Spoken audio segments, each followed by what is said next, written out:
भोले बाबा की महिमा बहुत ही विचित्र है। कहा है किसी कवि ने कि अष्ट गुरु ज्ञानी जाके मुख वेद वाणी, भवन में भवानी सुख संपत्ति लाहा करें। दासन के दास जाके चंद्रमा ललाट सोए, दासन के दास जाके दारिद्र गा करें। चारों द्वार बंदी जाके द्वार पाल नंदी, कहत कवि आनंदी नाहक नरहाक। जगत रिसाए यमराज की कहा बसाए, और शंकर सहाय तो भयंकर कहा करें। अष्ट गुरु ज्ञानी जाके मुख वेद वाणी, जितने भी वेदों के मंत्र हैं, जितने भी वेदों की ऋचाई है, वो भोले बाबा की स्वयं मुख से प्रकट हुए हैं। और सारे जगत के जो गुरु हैं, माता है, पिता है, आज मध्य अंत से रहित वो भगवान शिव। भवानी में भवानी, जिनके घर में माँ भवानी, माँ जगदम्बा शोभा पाती है, शक्ति स्वरूपा। भवन में भवानी सुख संपत्ति धारण करें। जगत रिसाए, सारा संसार चाहे तुमसे रूठ जाए। यमराज की कहा बसाए, यमराज का कोई बस नहीं चलेगा। अगर भोले बाबा का अनुग्रह होगा तो। आप लोग कहते हो ग्रह दशा खराब है, शनिचर खराब है, शुक्र खराब है, बृहस्पति खराब है। ग्रह खराब है, खराब रहने दो, कोई चिंता मत करो। अगर भोले बाबा की शरण में आ गए, ग्रह के आगे आप लगा दो अनु, अनु लगा दो ग्रह के आगे अनुग्रह।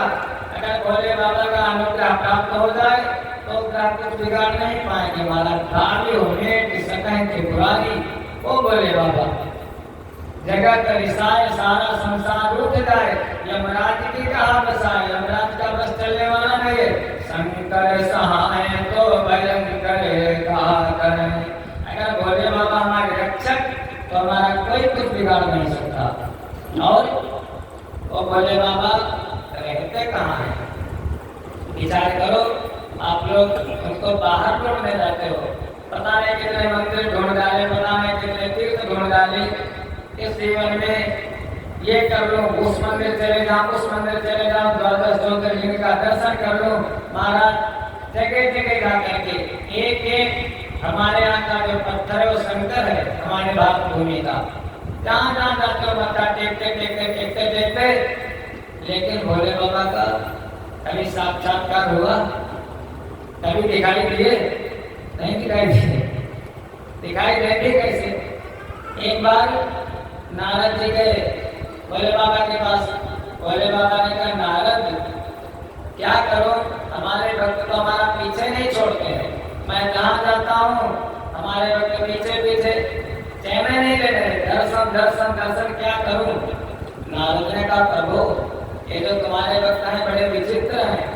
ये बाहर आपको ढूंढेंगे खूब और अंदर नहीं ढूंढेंगे। आप इनके हृदय में विराजमान हो जाओ। ये बाहर ढूंढते रह जाएगा, तुम इनके हृदय में बैठे रहना। भोले बाबा का नारद ये बात ठीक है।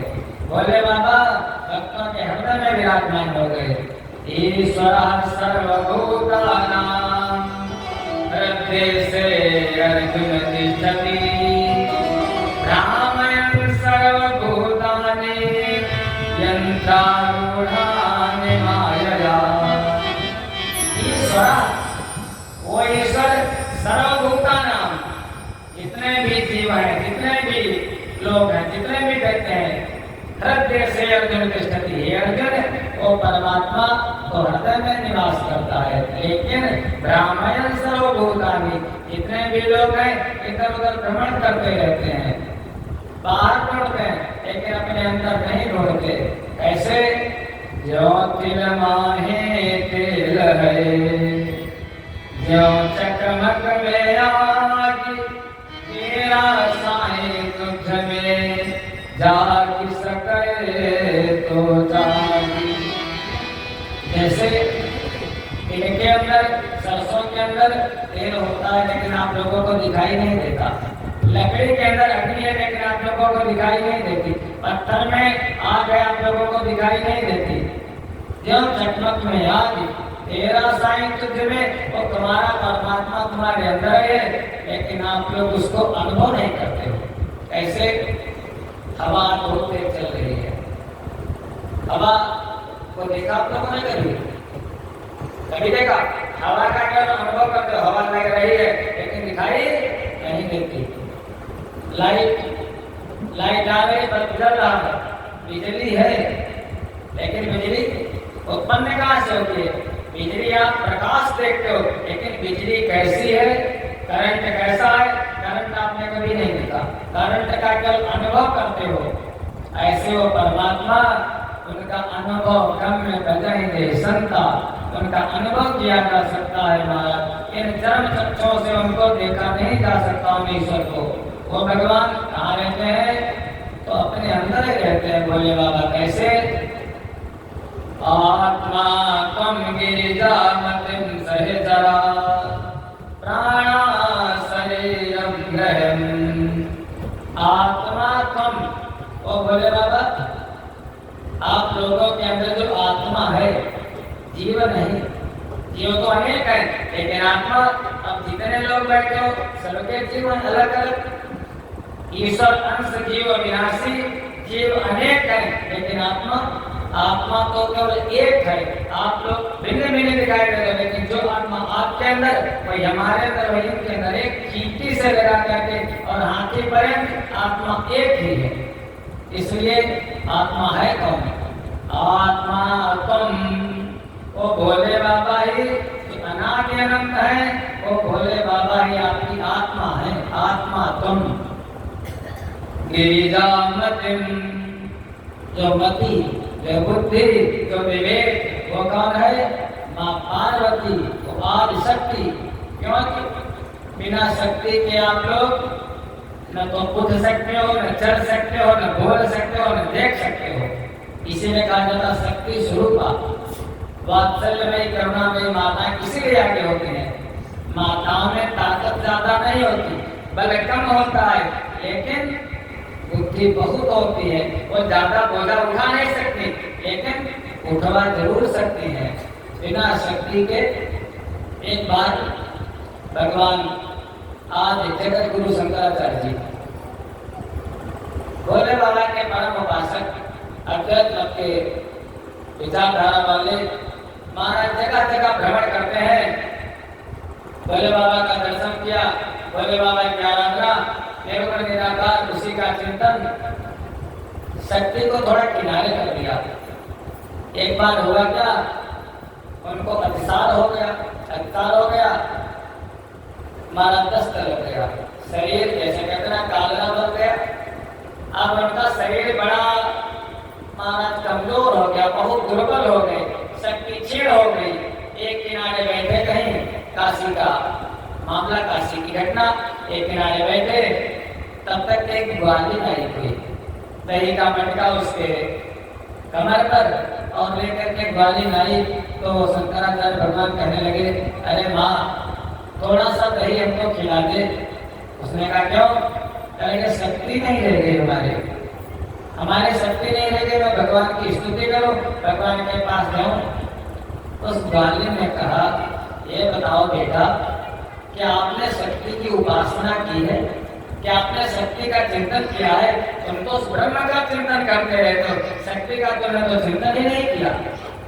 महाराज वो तो भगवान के अवतार थे, उनके आंखें खुल गई, तुरंत वहीं पर उन्होंने स्तुति की। महाराज बहुत सुंदर, मुखे ते तांबूलम नयन युगले जल कला ललाटे काश्मीरम बिलसत गले मौक्तिकलता पुरत कांची साटी प्रथुकटि तटे हाटकमयी भजामि त्वां गौरीं नगर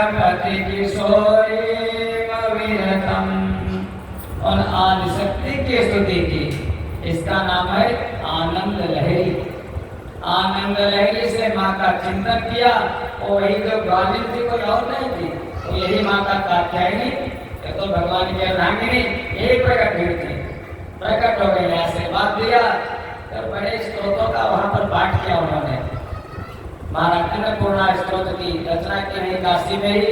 इसलिए शक्ति कौन है? गिरिजामतिम, आत्मा भगवान शिव, और जो हमारी मति हमारी बुद्धि वो माँ पार्वती माँ गिरिजा। आत्मा तम गिरिजामतिम सहचरा प्राणा शरीरं ग्रहम्। ये जो हमारी इंद्रियां हैं यही तो तुम्हारे सहचर और अनुचर हैं, मित्र हैं, सखा हैं। फिर प्राणा शरीरं ग्रहम्, आप रहो कहाँ? तो जो प्राण है, इस शरीर में जो 5 प्राण है वो भगवान के 5 रूप, भोले बाबा के 5 अवतार हुए। भगवान नारायण के 24 अवतार, भोले बाबा के 5 अवतार। पहला अवतार ईशान, दूसरा अवतार अघोर, तीसरा अवतार सत्योजात, चौथा अवतार वामदेव और 5वां अवतार तत्पुरुष। 5 अवतार हुए। इसीलिए भोले बाबा के कितने मुख हैं? कितने मुख? 5। एक आनन, चतुरानन, पंचानन, राजे रोज प्राप्ति करते हो महाराज। पंचानन भोले बाबा के 5 मुख। भोले बाबा के पिताजी उनके देखो, बेटा पिता से बढ़कर के होता है। चतुरानन पिताजी के, भोले बाबा के जब पिताजी तो कहते चतुरानन बाप, फिर पंचानन आप, भोले बाबा के 5 चतुरानन बाप, पंचानन आप, और बेटा उनसे भी आगे सनानन पूत, सनानन के 6 मुख, और फिर जो चेला और शिष्य हमारा वो दशानन चेला। चतुरानन बाप, पंचानन आप, सनानन पूत, दशानन चेला। ऐसे भोले बाबा, इनके 5 मुख हैं। ईशान, तत्पुरुष, अघोर, वामदेव, महाराज 5 मुख है। पंचानन। कभी जाओ पशुपतिनाथ नेपाल में, उन भोले बाबा का जो विग्रह है मंदिर के अंदर कोई प्रवेश नहीं कर सकता वहां पर। पंचानन 5 लोग। लेकिन एक बात और है, अगर भोले बाबा का दर्शन करने जाओ, कभी किसी मंदिर में जाओ, तो क्या डायरेक्ट सीधे भोले बाबा के पास हर करके क्या करोगे? ये भी तरीका गलत है। मानिए भोले बाबा के यहाँ गए, अभी आप जाओ किसी अधिकारी से मिले जाओ, मान डीएम साहब से मिले जाओ, एसडीएम साहब से मिले जाओ, तो डायरेक्ट इनके पास एंट्री हो जाएगी क्या? नेताजी के पास डायरेक्ट एंट्री नहीं होगी। जो बाहर उनका दरबान खड़ा होगा, जो बाहर उनका कोई महाराज पिए ये होगा, पहले जब आप उससे मिलेंगे तब उनका दर्शन होगा। तो भोले बाबा का पिए, भोले बाबा के दरबान और महाराज नंदी। नंदी माने धर्म। धर्म के 4 चरण हैं, एक सत्य का, एक दया का, एक दान का और एक तपस्या का। पहले धर्म को धारण करो और धर्म को धारण करके तब भगवान को प्राप्त करो। अगर धर्म को धारण नहीं करोगे तो भगवान का दर्शन नहीं होगा। अपने यहाँ क्या होता है, नंदी जी को भोले बाबा के पास में बिठा देते हैं अपने यहाँ। लेकिन अभी दक्षिण भारत में चले जाओ, भोले बाबा के जितने मंदिरों के नंदी बाहर।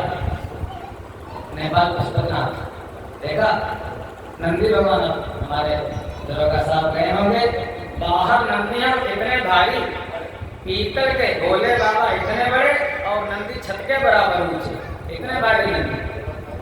तो धर्म सदैव बड़ा होता है, और भगवान जब धर्म करोगे तभी तो भगवान मिलेंगे। और दरवाजे से बाहर, मान लीजिए आपकी गाड़ी जैसे है, गाड़ी अंदर घर के अंदर थोड़ी ना आएगी, गाड़ी बाहर खड़ी होगी।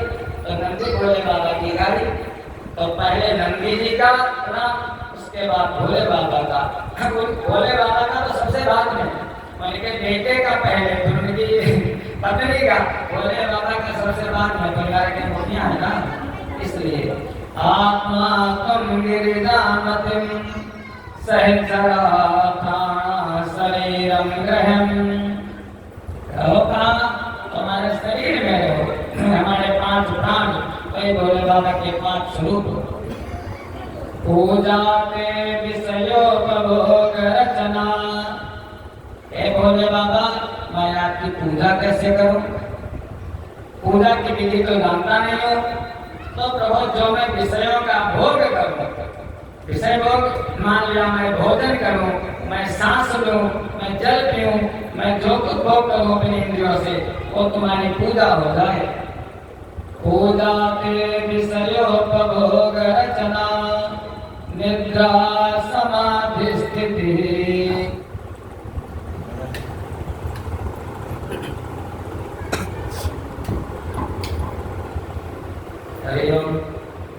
और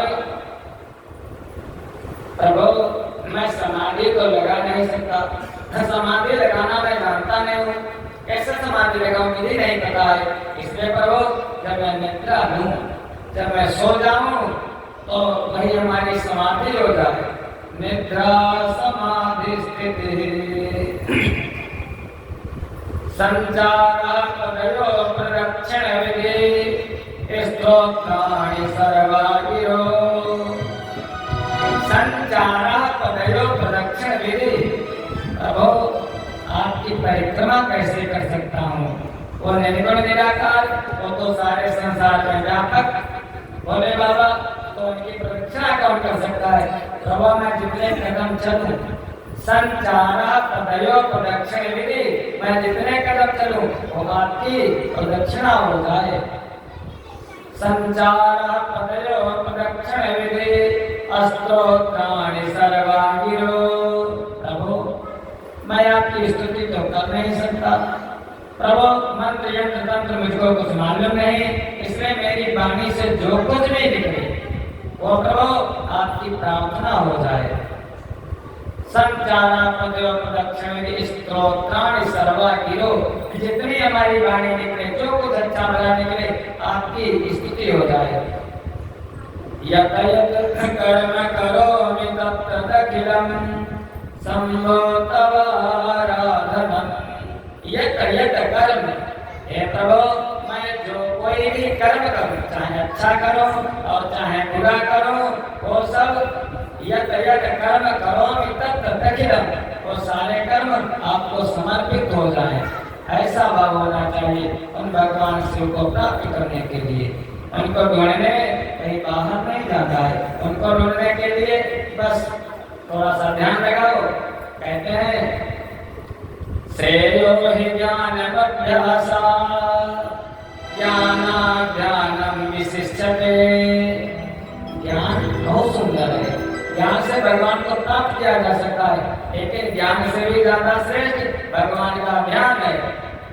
मंदिर में जाओ या घर में या कहीं पर एकांत में, ज्यादा न करो तो कम से कम 5 मिनट नेत्र बंद करके जरूर बैठो, भगवान का ध्यान जरूर करो। अपने मन को सारे विषयों से हटा लो बस, या मन में विचार करो कुछ था ही नहीं, जब इस सृष्टि में कुछ था ही नहीं तो कौन था? वो एक शक्ति जरूर थी, उस शक्ति का ध्यान करो, परमात्मा का ध्यान करो, क्योंकि ज्ञान से ध्यान ज्यादा श्रेष्ठ माना जाता है। उन भोले बाबा को बाहर मत ढूंढो, अपने अंदर ढूंढो। जो कहते हैं सतयुग में सतयुग सब योगी विज्ञानी कर हरि ध्यान करें भव प्राणी। सतयुग में मंदिर नहीं हुआ करते थे, सतयुग में सब भगवान का ध्यान करते थे और ध्यान करके मुक्त हो जाते थे। ध्यान की बड़ी महिमा है। त्रेता में यज्ञ करते थे, द्वापर में भगवान के चरणों की पूजा करते थे, और कलयुग में अगर कुछ ना कर सको भैया तो क्या करो, बस केवल उन्हीं का नाम लो, भगवान का। कहते हैं कलियुग योग न यज्ञ न दाना, कलियुग योग न यज्ञ न दाना,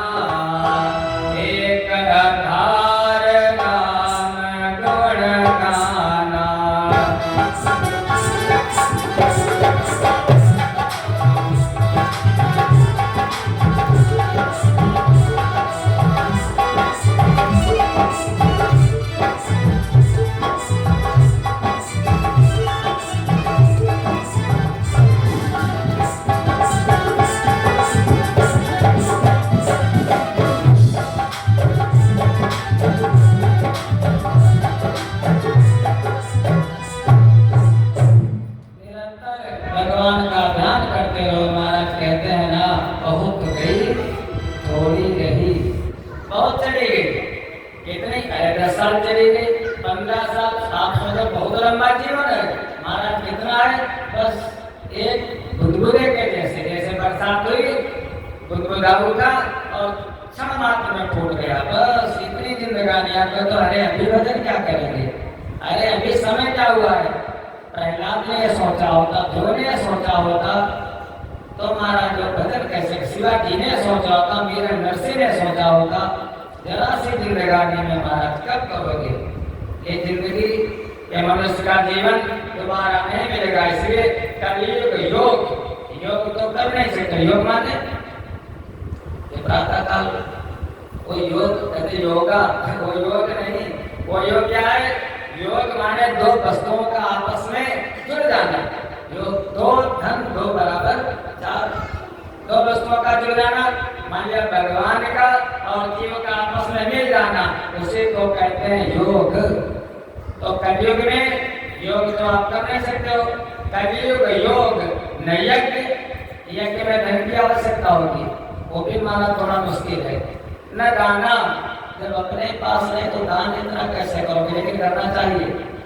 कलयुग योग न यज्ञ न दाना, अगर कुछ नहीं कर सकते हो तो बस एक आधार राम गुण गाना, भगवान का नाम तो ले सकते हो, बस भगवान का नाम ही लिया करो।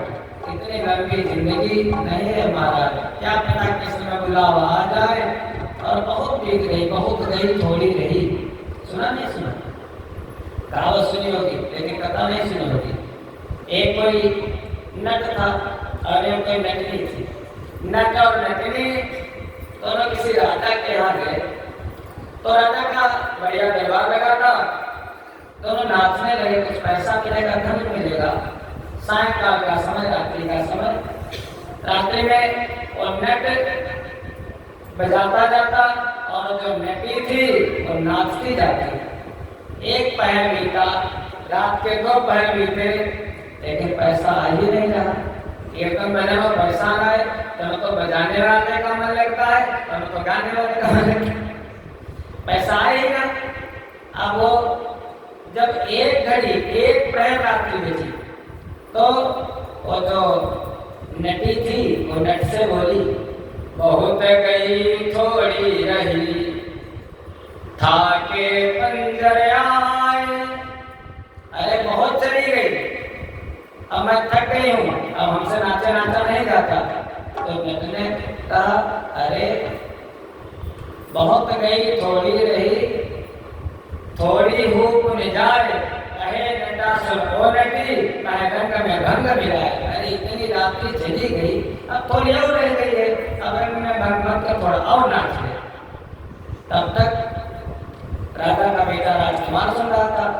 राजकुमार ने अपने गले से हार निकाला और निकाल करके तुरंत उस नट को दे दिया। जैसे दिया, अब नट प्रसन्न। थोड़ी देर बाद राजकुमारी थी, राजकुमारी ने भी अपना हाथ दे दिया निकाल करके, बढ़िया। राजा ने आज्ञा दी अपने नौकर को, चाहिए तो हीरे जवाहरात भर करके ले आ, और हीरे जवाहरात लेकर क्या होकर बहुत सा धन ला करके नट को दे दिया। नट ने कहा, ये सब मामला क्या है आखिर। बाद में उसने पूछा, कहने लगा, अच्छा ये बात बताओ राजकुमार जी, पूरी रात्रि बीत गई, आपने मुझको कुछ नहीं दिया और आपने क्यों दे दिया ये। राजकुमार ने कहा, मेरे मन में ये था कि पिताजी हो गए बूढ़े, राज्य हमको दे नहीं रहे थे और मैं अकेला राजकुमार, तो मैंने सोचा अपने पिता को मार डालूंगा। लेकिन आपने जो कहा बहुत गई थोड़ी रही, तो हमारे पिताजी ज्यादा नहीं तो रहेंगे नहीं, बहुत गई थोड़ी रही, एक न एक दिन वैसे चले जाएंगे। बात तुम्हारी अच्छी नहीं, इसलिए मैंने अपना हाथ निकाल के तुमको दे दिया। राजकुमारी से पूछा, तुमने इतना धन कहने हमको क्यों दिए। राजकुमारी ने कहा, मैं क्या बताऊं, मैं देखो 40 साल की हो गई, हमारे पिताजी ने विवाह किया ही नहीं, हमारा कोई प्रेमी है, कोई प्रेम है। मेरे मन में आया मैं कल उसके साथ भाग जाती, लेकिन मैंने सोचा बहुत गई थोड़ी रही, जब 40 साल बीत गए तो अगर मैं चली जाऊंगी तो थोड़ी जिंदगी और काट लूंगी, और अगर मैं चली जाऊंगी तो पिताजी की इज्जत को धब्बा लगेगा। इसलिए मैंने अपना हाथ निकाला, कहीं जाऊंगी नहीं, हाथ निकाल करके दे दिया। बाद में घटने पूछा राजन आपने क्यों दिया सबसे बाद में इतना ला करके माल माता? राजा ने कहा अब क्या बताऊं, हम तो अंधकार में इतने दिन तक रहे, है तो सब इन्हीं का, बेटे का, बेटी का। अरे मैं तो बैठे में इतनी जिंदगी चली गई भगवान का नाम लिए बगैर। अब तो हमको जंगल जाना चाहिए, फिर छोड़ देना चाहिए, चौथे पर जाइए कानन, मैं तो अंधकार में था। अरे नट, तूने तो मेरे नेत्र खोल दिए। राजा ने जो कुछ था सब मंत्री को बुला करके राज अपने बेटे को दे दिया, बेटे का विवाह कर दिया और वहां से राजा चला गया। बहुत गई थोड़ी रही महाराज, इसलिए ये जिंदगी लंबी नहीं है, विचार करना। बीती जाए उमरिया, बीती जाए उमरिया, श्याम डालो नजरिया।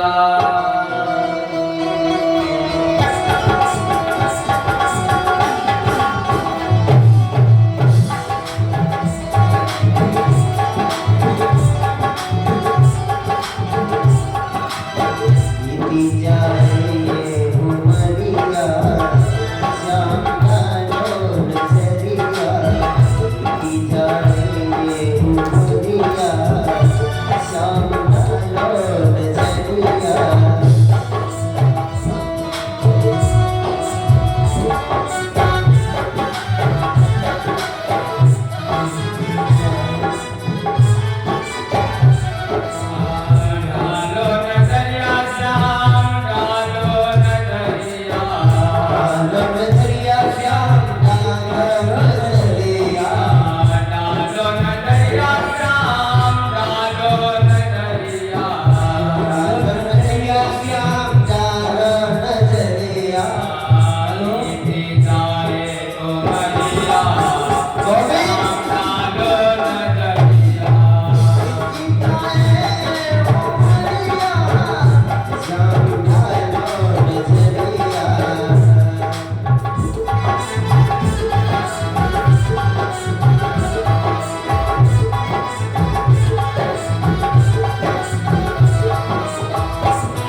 बदरिया श्याम कालो बदरिया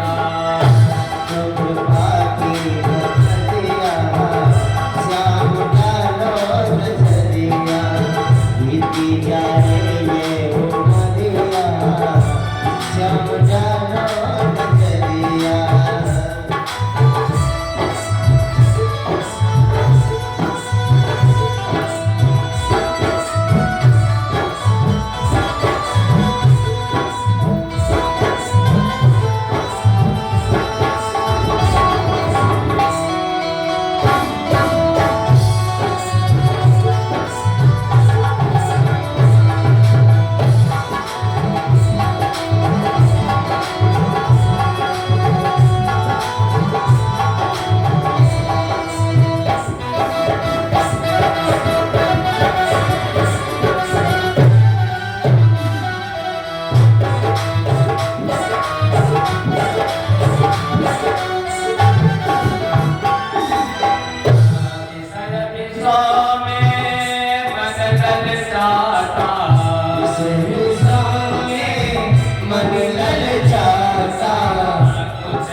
कुछ नहीं मिलता फिर पछताता कुछ नहीं मिलता फिर पछताता फिर नहीं मिलता फिर पछताता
का कल बताया था। श्रवण, मनन और कीर्तन निरंतर भगवान के प्राप्त करने के 3 साधन है। उनकी कथा को सुनो, उनके चरित्र का मनन करो और उनका कीर्तन करते रहो। फिर एक बात पूछी महाराज, सौनकादि ऋषियों ने सोच ये बताओ कि भोले बाबा के मंदिर में जब जाए तो बैठ करके भी पूजा कैसे करें, कैसे बैठे, किधर बैठे? तो सूर्य बोले, हे ऋषियों, पहली तो बात पवित्र होकर के शुद्ध, बाहर की भी शुद्धता हो और अंदर की भी शुद्धता हो। बाहर से जो वस्त्र हो वो भी पवित्र हो और अंदर से मन भी पवित्र हो। जब मंदिर में बैठे तो भगवान यहाँ पर विराजमान हो तो उत्तर की तरफ मुख करके बैठे। भोले बाबा की पूजा जब करे तो पूरब की ओर मुख करके ना बैठे, पश्चिम की ओर मुख करके ना बैठे, दक्षिण की ओर मुख करके ना बैठे, बैठे तो उत्तर की तरफ। क्योंकि दक्षिणामूर्तये नमः, कैलाश इधर है, इधर या इधर? कैलाश पर्वत उत्तर है ना, उत्तर तरफ। तो उत्तर पर जब कैलाश पर्वत है तो वहीं पर कैलाश शिखर पर जब भोले बाबा विराजमान है, उसके बाद तो कुछ है नहीं। तो इधर को बैठे, इधर को मुंह करके बैठे। आप लोग तो दक्षिण मुंह का, दक्षिण का, लेकिन भगवान का ध्यान करने के बाद इधर भी बैठ जाओ। भोले बाबा दक्षिण को मुख करके बैठे, इसलिए उनके सामने बैठ करके उत्तर की तरफ भगवान की कोई भी पूजा करो, कोई भी आराधना करो, तो सबसे श्रेष्ठ दिशा जो है उत्तर की। इसीलिए जब पंडित जी घर में आते हैं पूजा कराने के लिए, तो आप लोगों से कहेंगे पूरब की तरफ बैठो, और महाराज जी पंडित अक्सर उत्तर की तरफ बैठते हैं, क्योंकि शक्ति जो है ना वो उत्तर की तरफ ही है। पूरब की दिशा भी श्रेष्ठ है, ऐसी बात नहीं, बहुत श्रेष्ठ पूरब था, लेकिन उत्तर भोले बाबा का जो ज्ञान के देवता है वो उत्तर की तरफ बैठे, दक्षिण को मुख करके, इसलिए दक्षिण की तरफ। और पूरब क्यों नहीं बैठना चाहिए, तो कहने लगे कि जहाँ शिवलिंग स्थापित हो उससे पूर्व दिशा का आश्रय लेकर नहीं बैठना चाहिए, ना खड़ा होना चाहिए, क्योंकि वह दिशा भगवान शिव के सामने पड़ती है, और भोले बाबा का सामना कौन कर सकता है। इष्ट देव का सामना रोकना ठीक नहीं, इसलिए पूरब की तरफ भगवान के नहीं बैठना चाहिए। फिर शिवलिंग से उत्तर दिशा में भी बैठे, क्योंकि उधर भगवान शंकर का वाहन है, भगवान की पत्नी भगवान की माँ पार्वती उत्तर में बैठी है भगवान के, इसलिए आप उनकी पत्नी के स्थान पर कैसे बैठ सकते हो। भगवान का वाहन है जिससे शक्ति रूपा देवी उमा विराजमान है, वहां पर पूजक को नहीं बैठना चाहिए। पूजक को शिवलिंग के पश्चिम दिशा में भी नहीं बैठना चाहिए, क्योंकि वह आराध्य देव का पृष्ठ भाग है, पीछे की ओर पूजा करना उचित नहीं है। वो तो कल बताया था, पीछे भगवान के पीठ में पाप होता है, इसलिए पश्चिम भी नहीं बैठना चाहिए, पृष्ठ भाग में। अतः अवशिष्ट बचा हुआ भाग कौन बचा, दक्षिण, इसलिए दक्षिण दिशा ही है।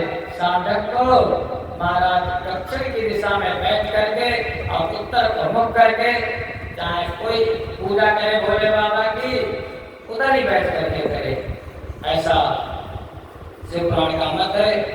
फिर भगवान की पूजा के लिए जल बेल पत्र चाहे पंचोपचार करे चाहे षोडशोपचार करे, और बेल पत्र भगवान को बहुत ही प्रिय है। सबसे ज्यादा कहते हैं त्रिदलम त्रिगुणाकारम त्रिनेत्रम चातयायुधम त्रिजन्म पाप संहारम बेलपत्रम शिवार्पणम। जो एक बेलपत्र भोले बाबा को चढ़ा देता है तो हमारा उसके 3 जन्मों के पाप, त्रिजन्म पाप संहारम, 3 जन्मों के पाप नष्ट हो जाते हैं।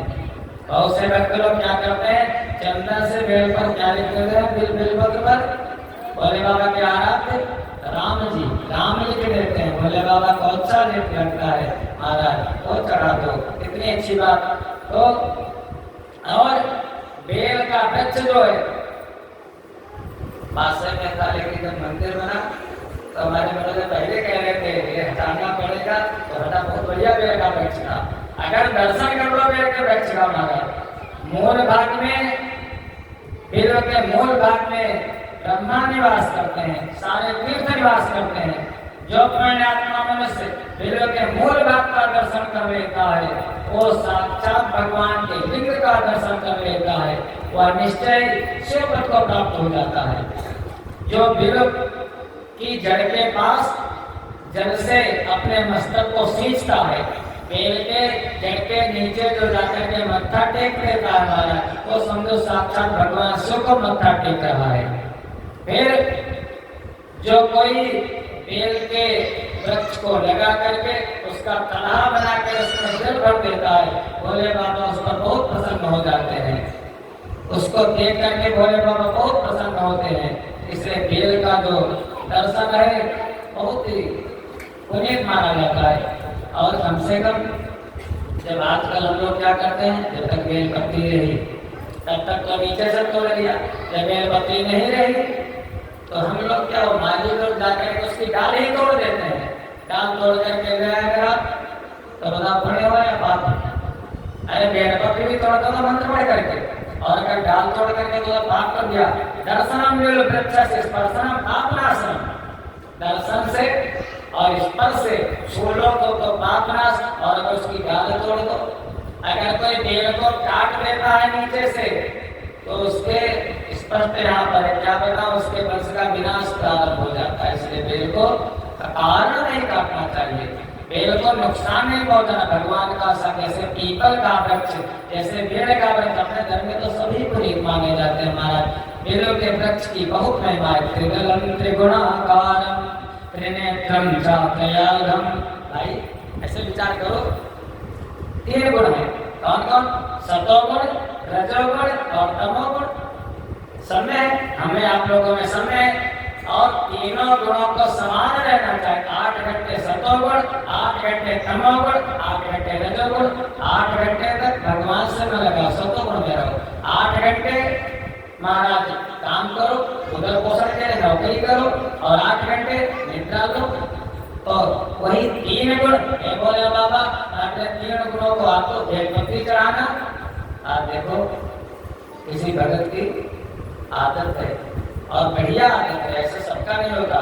बेलपत्र ला करके भगवान, ये कहते ना, जो भगवान का विग्रह है, भगवान का जो शिवपुराण भगवान का साक्षात विग्रह है, कोई बेलपत्र चढ़ा देता है, हमारे बड़ी महिमा है। 3 गुणों को मैंने फिर कर दिया। फिर अगर कहीं 4 पत्ती वाली मिल जाए, कभी जाओ तो 4 पत्ती एक किनारे से मिली होती है, 4 पत्ती वाली मिल जाए तो फिर वो 3 गुण नहीं, हम मन, बुद्धि, चित्त और अहंकार, हमारा अंतःकरण, 4 चीजें। हे प्रभु, मैं भी तुमको समर्पित, बुद्धि, चित्त, अहंकार सब आपको समर्पित करता हूँ। कभी कभी 5 पत्ती वाली भी मिल जाती है, 5 पत्ती वाली, 5 पत्ती तक हमने देखी, उसके आगे नहीं देखी। जब 5 की मिल जाती है तो प्रभु, ये जो पंच महाभूत से मिलकर के बना हमारा शरीर है, प्रभु ये आपको समर्पित है। ऐसे अगर बेलपत्री मिल जाए महाराज, भोले बाबा को बेलपत्र बहुत ही प्रिय है। इसलिए त्रिदलम त्रिगुणाकारम त्रिनेत्रम चातयाघम, बिल्व का कभी महाराज विनाश ना करे, नुकसान ना पहुंचाए, और निरंतर भगवान की सेवा करता रहे। धीरे धीरे जो पहली संहिता का नाम विद्युषर संहिता, वो यहाँ पर पूर्ण होती है। दूसरी संहिता का नाम रुद्र संहिता। रुद्र माने भगवान शिव। कितने रुद्र है भगवान शिव के? तो लिंग तो है 12, 12 ज्योतिर्लिंग, और रुद्र कितने हैं? रुद्र हैं 11, 11 रुद्र, 11 रुद्र। भगवान का परम भक्त कौन? भक्त तो बहुत है भोले बाबा के, लेकिन ऐसा एक भगत हुआ, बड़ी अच्छी बात है। भाव उसका बड़ा सुंदर है।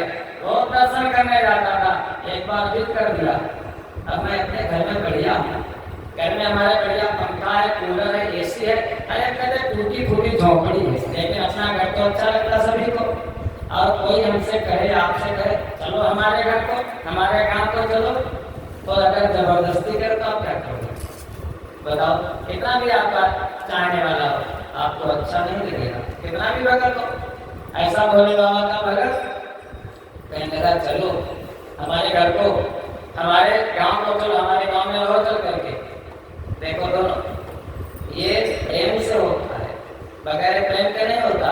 एक दिन गया और तू कही कैलाश अपने नींद से जाई उठाई, तो अरे खेल खेल में उसने कैलाश को उठा दिया।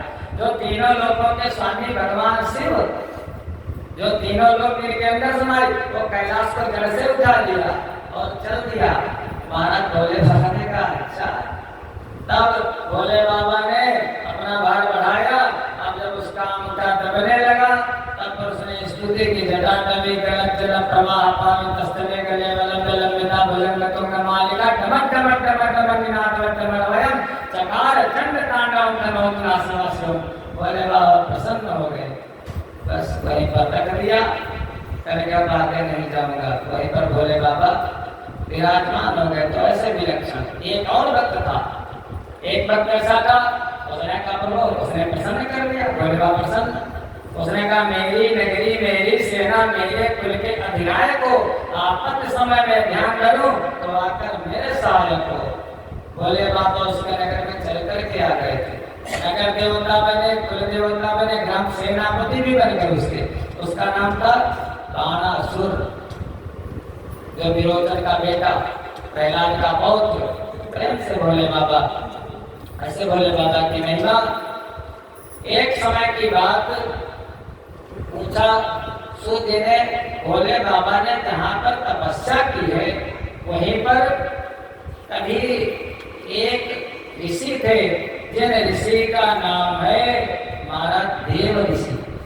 ऋषि तो सब है, लेकिन जैसे कहते हैं ब्रह्म ऋषि जो ब्रह्म का चिंतन करते हैं, और राज ऋषि जो राजाओं के यहाँ जाते थे उनको राज ऋषि कहा जाता था। ब्रह्म ऋषि जो ब्रह्म का चिंतन करते थे, और देव ऋषि जिनकी देवताओं में चाहे जहाँ चले जाए महाराज देव ऋषि कौन? नारद। महाराज हर जगह नारद जी वहीं पर घूमते घूमते, वो तो खेल खेलने वाले कौतुकी, अचानक जा रहे थे कैलाश पर, और कैलाश पर जाते जाते तो देखा क्या, एक बढ़िया सी सुंदर सी गुफा है। वो हिमालय पर सुंदर गुफा मन में आया, यहीं पर बैठा गया थोड़ी देर, इसे अच्छा स्थान होता, बढ़िया छाया थी, नारद जी बैठ गए। जैसे देखा हिमगिरि गुफा एक अति पावने, हिमगिरि गुफा एक अति पावने, परम रम्य मुनि परम भावने।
उसके जीवन में दुख नहीं रह जाता, लेकिन अगर जरा सा भी अहंकार हो जाता है भक्त को, तो भगवान उसके अहंकार को दूर कर देते हैं।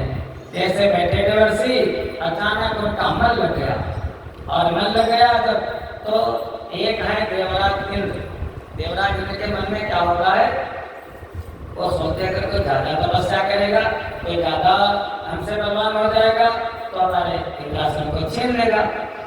सुख हार भाग सट स्वान निरख मृगराज, जैसे कोई सूखी हड्डी कोई कुत्ता लिए जा रहा हो, और जंगल का राजा शेर को देख रहा हो, तो कुत्ते के मन में आ गया क्या पता हमसे छीन रहा है, वो भागेगा। और ऐसे इंद्र का स्वभाव है, भक्त तो भगवान की भक्ति करता है, लेकिन इंद्र सोचते हैं क्या पता मेरा इंद्रासन ना छीन ले। इंद्र को अच्छा नहीं लगा, इंद्र ने कामदेव को बुलाया, उर्वशी मेनका रंभा अप्सराओं को बुलाया, जाकर के नारद की तपस्या में भी डालने के लिए कहा। वो सभी गए, जाकर के वहीं पर कामदेव ने अपनी सारी माया का संचार किया, लेकिन वो देवर्षि नारद की ऐसी तपस्या थी, कामदेव उनको हिला तक नहीं सका। कामदेव हार करके वहां से चला गया। नारद जी के मन में आया, अरे जैसे नेत्र बोले आज मैंने कामदेव को जीत लिया, मैं भोले बाबा से ज्यादा बड़ा हो गया।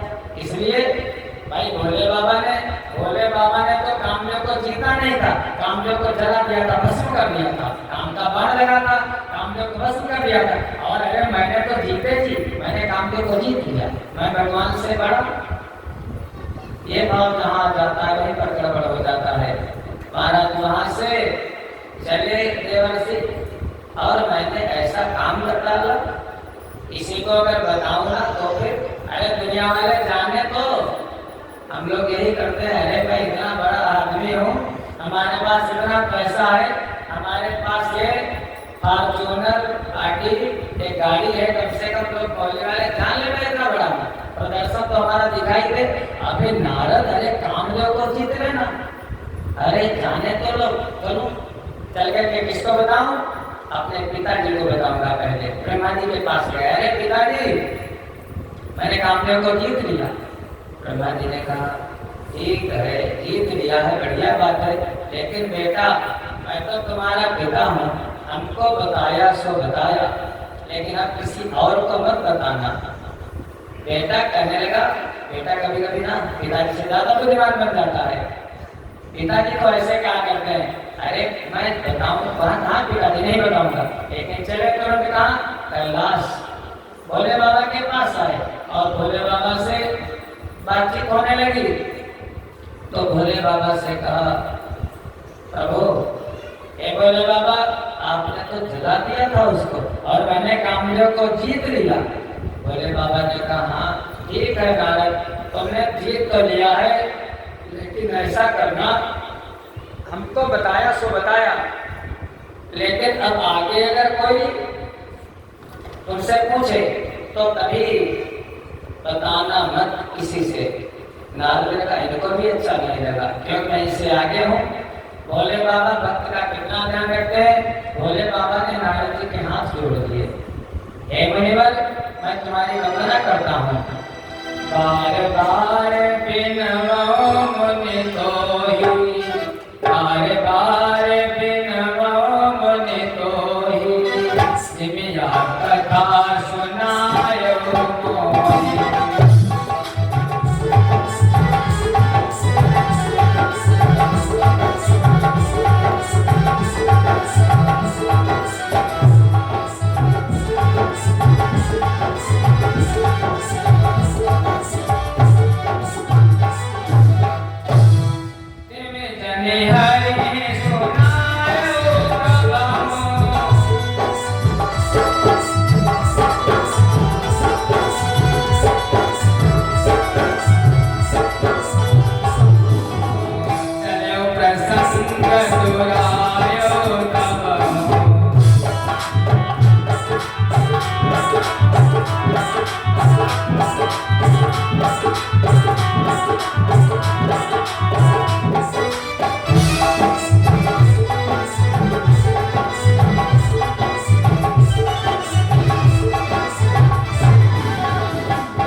बताया सो बताया और किसी को मत बताना। और विशेष करके अगर बैकुंठ जाना, भगवान नारायण अगर चर्चा भी करें तो प्रसंग को बदल देना। नारद ने सोचा अरे इनको अच्छा नहीं लगा, चलो ठीक प्रणाम कर लिया भोले बाबा को। वहां से चले, एक बार करतल बरबीना, गावत हरिगुण गान प्रवीणा। भगवान का नाम लेते हुए क्षीर सिंधु गमने मुनिनाथा, जहाँ बस श्रीनिवास सुखदाता। क्षीर सिंधु में जाकर के पहुंच गए बैकुंठ में।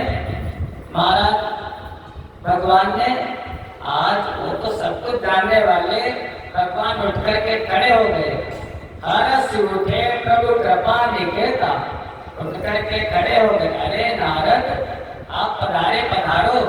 नारद ने सोचा अच्छा अभी तक तो जब मैं आता था तो ये हमारा इतना आदर नहीं करते, आज मैं इससे बड़ा मैंने कामदेव को जीत लिया, इसीलिए हमको उठ करके हमारा स्वागत सत्कार किया। और जैसे नारद बैठने लगे ऐसे तो भाई गुरुदेव हैं, भगवान है, ऐसे नीचे बैठा जाता है। लेकिन भगवान ने कहा अरे नारद पास में आओ, बैठो यहीं पर।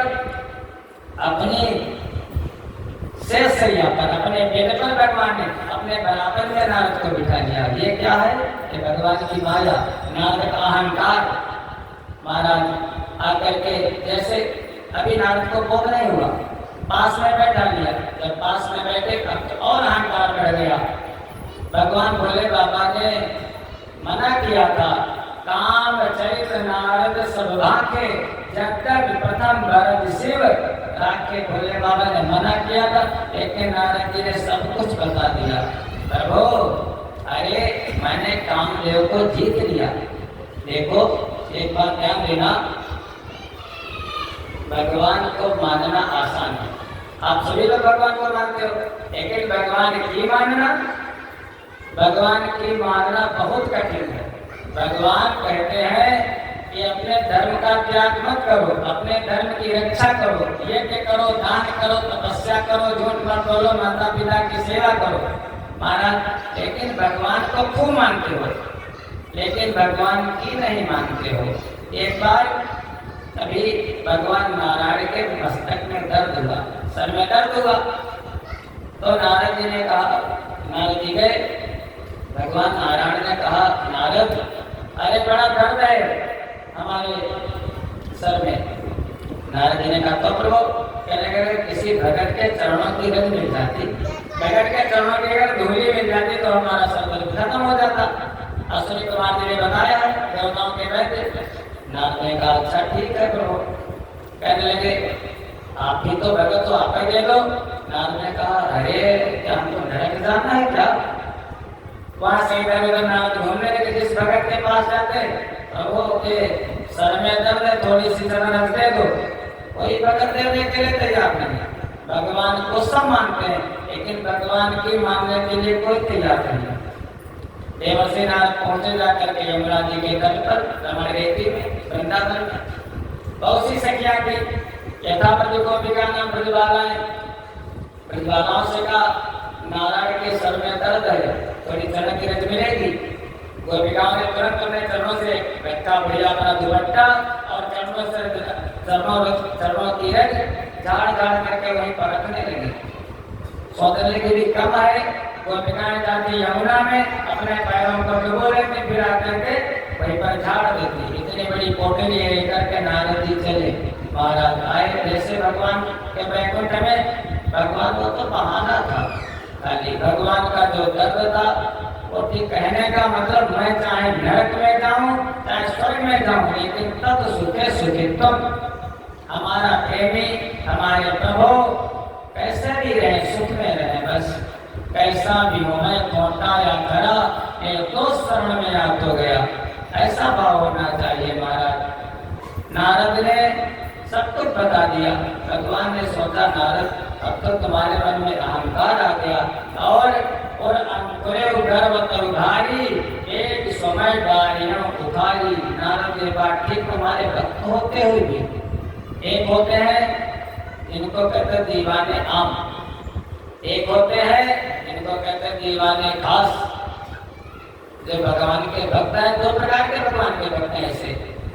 दीवाने आम मानिए जो आपके ड्राइंग रूप तक है, बहुत से आपके मित्र होते हैं, सखा होते हैं, और दीवाने आम और दीवाने खास। कोई कोई मित्र ऐसा होता है यार मित्र में ढेर क्या है, चलो सीधे बेडरूम तक किसकी पहुंचो, हमारा जो दीवाने खास।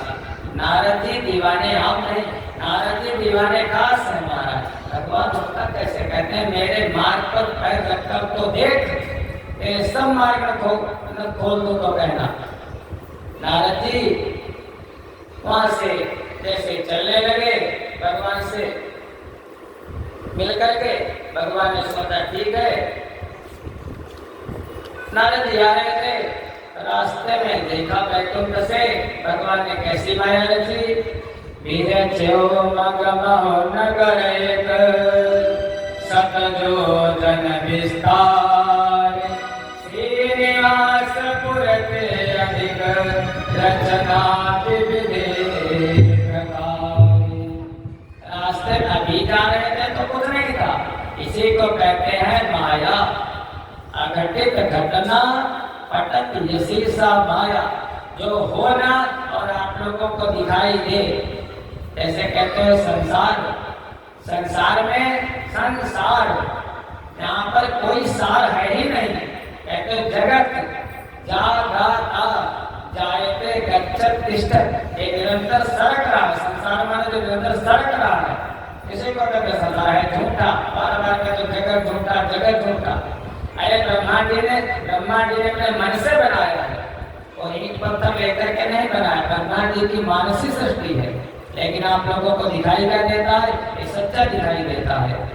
ऐसे ही माया भगवान की कितनी है, अति अगाध रघुपति की माया। जा रहे थे नारद तो कुछ नहीं दिखाई दे रहा था, जैसे वहां से वापस हुए 100 योजन लंबा 100 योजन चौड़ा बढ़िया सुंदर नगर, और वहीं पर वहाँ का जो राजा है उस राजा का नाम शीलनिधि। और जो नारद जी है, नारद जी तो महाराज कौतुकी, खेल करने वाला, तमाशा देखने वाले, मुनि कौतुकी नगरते गयु, क्या जरूरत थी भगवान के भक्त को अपनी भक्ति करते, लेकिन बरबस नगर की तरफ चल दिए नारद जी। यही भगवान की माया है। महाराज राजा का नाम शीलनिधि था, श्रीमती तासु सुकुमारी थी, था नगर मनोहर माया का, मुनि बर की मति को मारी थी।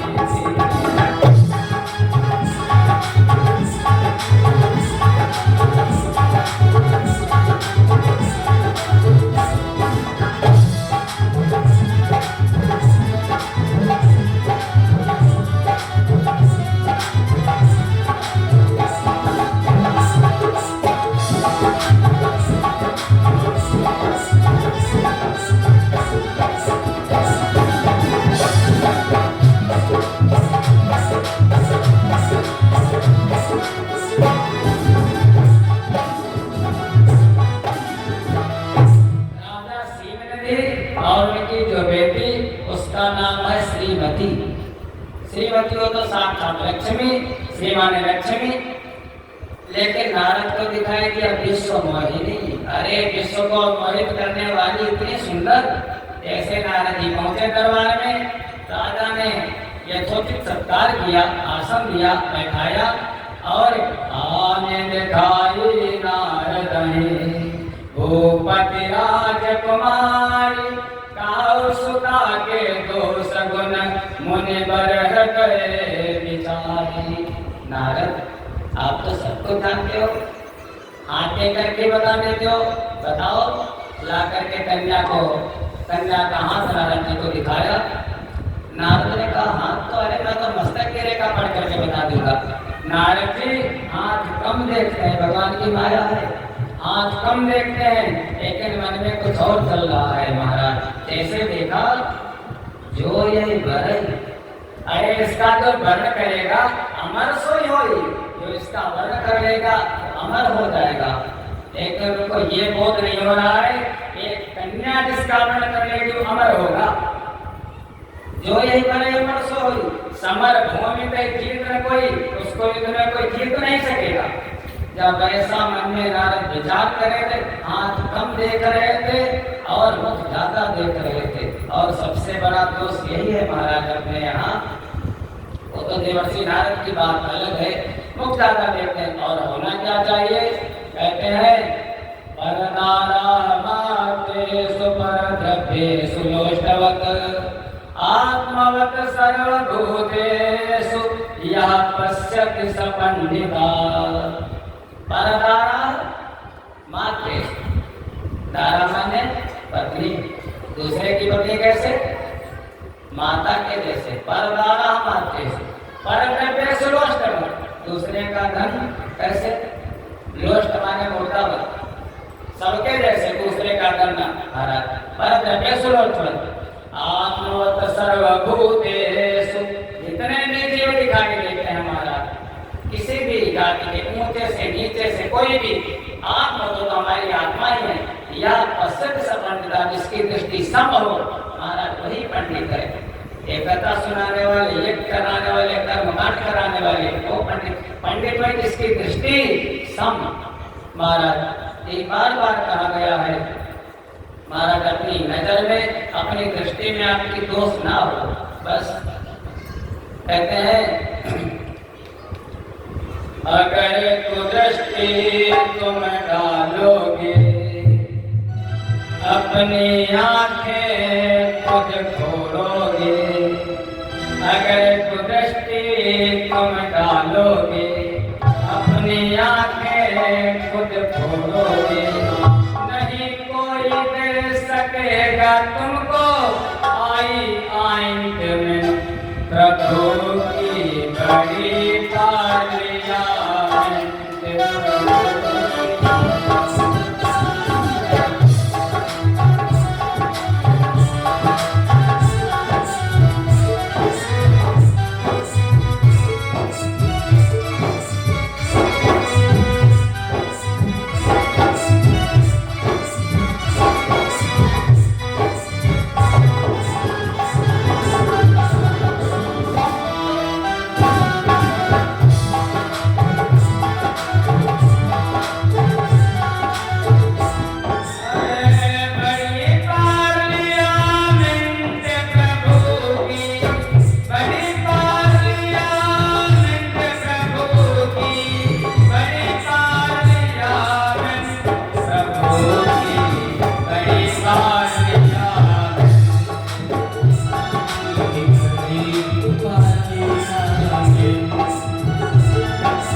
पालिया प्रभु की बड़ी पालिया प्रभु की बड़ी पालिया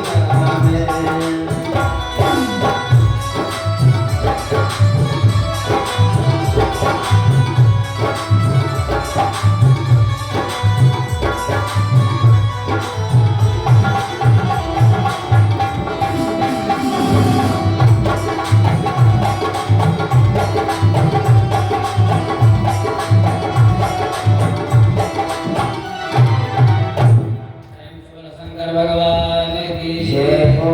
भगवान शंकराचार्य जी ने कहा है प्राज्ञश्च धीरश्च समस्तको वा मनोज प्राणेन व्यथितो नस्तु सूरान् महासूरतमोऽस्तिको वा प्राप्तो नमोऽहं ललना कटाक्षे।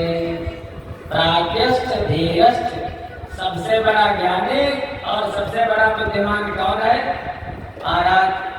सबसे बड़ा सूरवीर कौन है? तो बता, सबसे बड़ा सूरवीर वही है जिसका अपने मन पर पूर्ण संयम है, जिसकी सभी इंद्रियां अपने बस में है। और वीर बलवान कौन है? प्राज्ञ वीर बलवान कौन है? तो वो वीर बलवान है जिसके शरीर में ज्यादा बल है। वीर बलवान वही है प्राप्त नमोहम ललना कटाक्ष। अगर कोई स्त्री खड़ी होकर के कटाक्ष भी करे लेकिन फिर भी उसके अंदर में अगर विकार न आए, सबसे बड़ा वीर बलवान वही है महाराज। कहते हैं अलकय किसी मंजू सुहागिन की जिसे नागिन सी डस जाती नहीं, लड़ चंचल आंखें सुदूर ही से और भवन में आग लगाती नहीं, अदरों की कभी वहारा जिसे मधु प्याला बने ललचाती नहीं, और परवाह उसे भवपूप की क्या जिसे रूप की ज्वाला जलाती नहीं। क्या चिंता उसको यमराज की महाराज? अगर भंवरा रूप का लोभी होता है तो उसके नेत्र फूट जाते हैं, इसलिए रूप का लोभी नहीं होना चाहिए। देवर्षि नारद वो तो भगवान की माया है। जैसे देखा इसके साथ मेरा विवाह हो जाता, मैं अमर हो जाता, हमको कोई युद्ध में जीत नहीं सकता, अब कैसे हो? वहां से बता दिया लक्षण सब विलोक राखे, अचुक बनाए भूप सन राखे। थोड़ा बहुत राजा को बड़ा चढ़ा करके बता दिया। वहां से चल दिए। कैसे हमको वर्णन करेगी? अरे मैं तो ब्रह्मचारी, मैं तो साधु, मैं तो संत का हमारा स्वभाव। कैसे? अरे हमारे सबसे ज्यादा हितैषी, सबसे ज्यादा प्रेमी कौन? नारायण, उन्हीं के पास चलना चाहिए। लेकिन अगर चलूंगा तब तक संभव हो गया, बड़ी देर हो जाएगी, क्या करूं? अरे यहीं पर तो हमारे प्रिय हैं, यहीं पर बुलाए लेता हूँ। भगवान का ध्यान किया और वो तो भक्तों के बस में रहते हैं। महाराज जैसे ध्यान किया भगवान प्रकट हो गए। जब प्रकट हो गए भगवान से कहने लगे प्रभु आज तक मैंने आपसे कुछ नहीं मांगा, लेकिन आज कुछ मांग रहा हूँ। भगवान ने कहा मांगो तो ना, क्या चाहते हो? नारद ने कहा प्रभु आप पर रूप देव प्रभु मोही, जो आपका रूप है आपका रूप हमको चाहिए। भगवान ने कहा ठीक है नारद, हमारे लिए कुछ दुर्लभ नहीं है, जैसा चाहते हो। लेकिन आखिर में नारद ने कह दिया, बहुत सुंदर बात कही, हे प्रभु यही विधि नाथ होय हित मोरा। प्रभु जिस प्रकार में अहित हो सके वैसा काम करना, हमको अपना रूप दे दो। भगवान कह लगे तुम इतनी बात करते हो? अरे नारद यही विधि होय परम हित, नारद सुनहो तुम्हार, सोई हम कर बनान कछु वचन नम्र सा हमारे। इस प्रकार से तुम्हारा परम हित होगा, नारद वो मैं करूंगा, इसमें मैं मिथ्या नहीं कर रहा हूँ। वहां से कहने लगे अगर कोई रोगी होता है तो डॉक्टर उसको कुपत्र नहीं देता है, उसको पत्र देता है। कहते सचो वैद्य गुरु तीन जो प्रिय बोले भाई आस, राज धर्म तन तीन कर होय बेगी नाश। अगर वैद्य तुम्हारे मन की बात कहे तो शरीर का नाश, अगर गुरु आपके मन की बात कहे तो महाराज आपके जीवन का नाश, और मंत्री अगर राजा के मन की बात कहे तो राज्य का नाश। भगवान का नारद मैं तुम्हारा हित करूंगा। वहां से भगवान चले गए, नारद इधर आए। इधर स्वयंवर की तैयारी थी, वो जो श्रीमती कन्या श्रीमती वरमाला लेकर के आई। जैसे देवर्षि आगे बैठे थे, भगवान ने रूप कैसा दे दिया, रूप दे दिया बंदर का, बंदर बना दिया। नारद को जैसे देखा उस कन्या ने मरकट बदन भयंकर देही, बहुत सा ऐसा कुरूप शरीर देख करके चिढ़ गई, आगे बढ़ी। लेकिन वो कहते हैं ना, अर्थातुराणाम न गुरु न बंधु, कामातुराणाम न भयम न लज्जा। जो धन का लोभ होता है, जो लालची लोभी होता है, उसके लिए न गुरु होता है, न भाई बहन, न परिवार होता है। और कामातुराणाम, जो काम का वशीभूत होता है, उसके लिए न भय रह जाता है, न लज्जा रह जाती है। महाराज नारद जी इधर से उधर, उधर से इधर, क्या पता आपको देख न पाई हो, आगे बढ़ना। लेकिन उस कन्या ने किसी का वर्ण नहीं किया। आखिर में कोई राजकुमार आया, राजकुमार के गले में कन्या ने जयमाला डाला और रहने लगे लक्ष्मी निवासा, नर समाज सब रहो निराशा।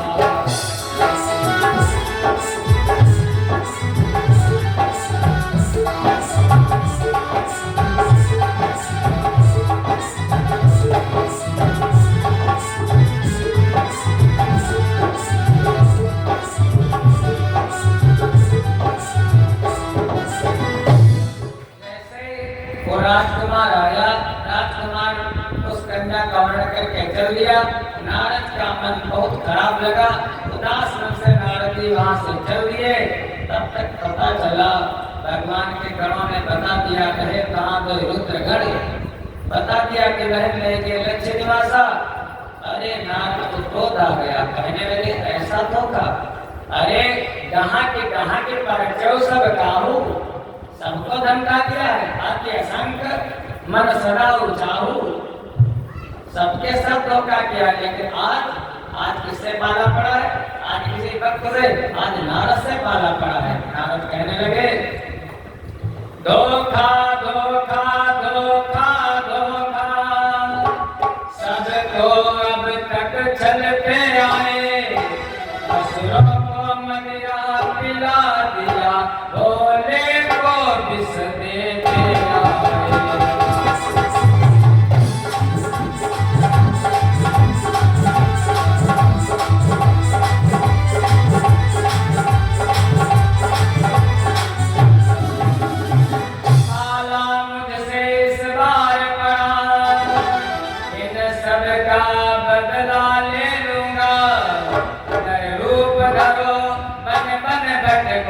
अब श्राप तुम्हें मैं दूंगा।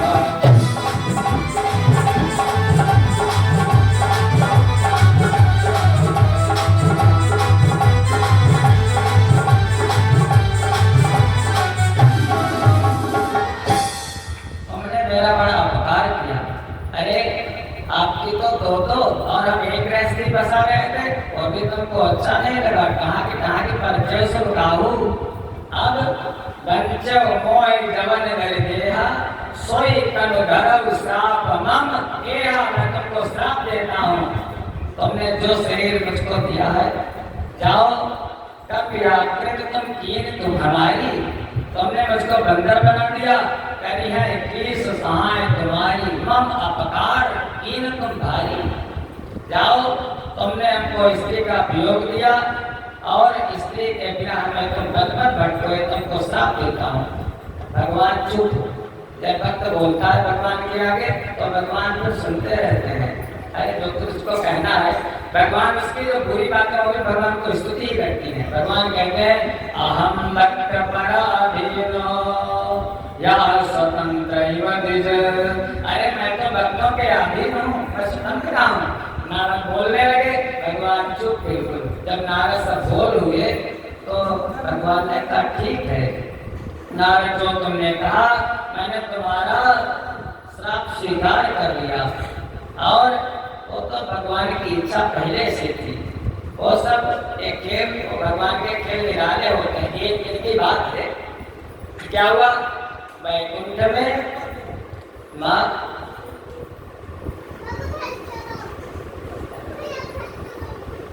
प्रेम से बोलो शंकर भगवान की। माँ लक्ष्मी जी वैकुंठ में भगवान के चरण दबा रही नारायण के। तो जब नारायण के चरण दबा रही थी तो भगवान नारायण के चरण इतने कोमल हैं, इतने कोमल है महाराज, अधरम मधुरम भजनम मधुरम, कि उनको पकड़ती नहीं है। अगर दबा दे तो उनको दर्द होने लगे। बहुत कोमल भगवान का शरीर है। वो माँ लक्ष्मी और माँ लक्ष्मी इतनी कोमल है। हमारा संसुदा वो केवल बस ऊपर से ऐसे छाया करती रहती है और भगवान के ऐसे करते रहते हैं। हाथ नहीं लगाती, बस हल्के से छूती भी नहीं है, इतने कोमल। तो कहने लगे जब आप इतने कोमल हो और भक्त कहते हैं, तो स्वामी जी ने भी कहा है नील सरोरुह नीलमणि नील नीर घर श्याम अंग अंग पर बारी है कोटि कोटि सतकाम। नील सरोरुह यानी नील कमल, इतने कोमल, कमल से भी ज्यादा कोमल। जब इतने कोमल हो प्रभु तो नील मणि इतनी कठोर होती है। आप मणि के जैसे कठोर कैसे हो सकता? मैं तो विश्वास नहीं कर सकती। भगवान ने कहा तो विश्वास नहीं करते मैं क्या करूं? लेकिन मैं जितना कोमल हूँ लक्ष्मी उतना ही कठोर भी हूँ। भगवान ने बुलाया, इधर आओ। सातवें घोड़े के दरबार जय और विजय दोनों नौकर आए भैया दौड़ करके। भगवान ने कहा जय विजय ऐसा करो, हमारी पत्नी के देखना चाहते मैं कितना कठोर हूँ। कहेंगे क्या करो प्रभु? कहेंगे हमारे छाती पर गदा का प्रहार करो, गदा मारो हमारे। अब वो कहने लगे प्रभु हमारे बस की बात नहीं, अरे मैं तुम्हारे गदा को पाप लगेगा। क्या कोई सेवक अपने स्वामी को ऐसा कर सकता है? देखो भगवान को मानते हैं लेकिन भगवान की नहीं मानते। भगवान कह रहे थे तो कर देना चाहिए था, करना चाहिए तो नहीं करना चाहिए। अगर भगवान ने हमको मारो, अब भगवान कह रहे हैं हमको मारो, लेकिन जय विजय ने कहा प्रभु नहीं मारूंगा।